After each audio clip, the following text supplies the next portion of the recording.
Welcome back to Firefly Studios. My name is Kadia, and today we will be continuing with our C# fundamentals, going into getters and setters.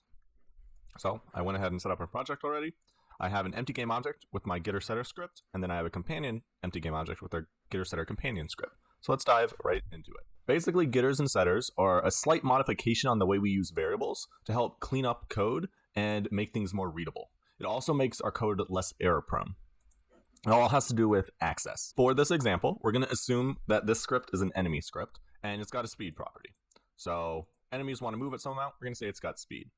Currently, the way that we would do this, if we wanted another script to know what our speed is, we would do a function, a float function called getSpeed that just returns our speed.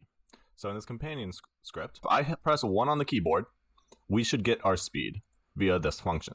Currently our speed is equal to 5, so when I hit play, we should see 5. Just confirming it's set to 5 here. And this is going to be in our debug.log. So I'm going to press 1 on the keyboard, and we got 5. This is the way it worked in the past. And this would involve us making a private float, speed, instead of equal to 5, and then have a function that's paired with it that returns that float. Now the new way to do it is just like this. Public float speed, open parentheses, get semicolon, private set, semicolon, close parentheses. What does this mean?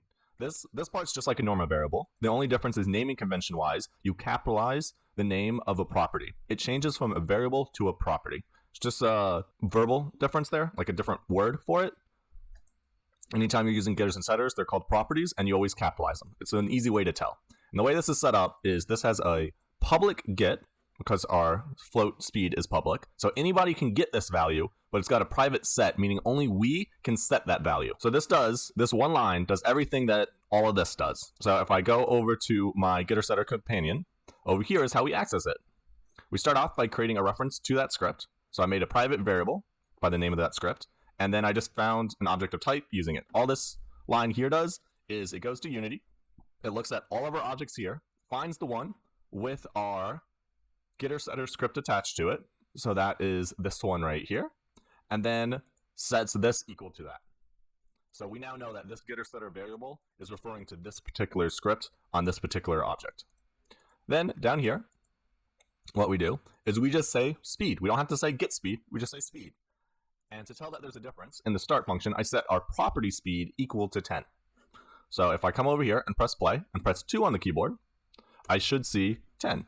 And I also see 5. And that is because on line 31, right here, we have our get speed. So I can delete this. So we just have the old way on this and then the new way on 2.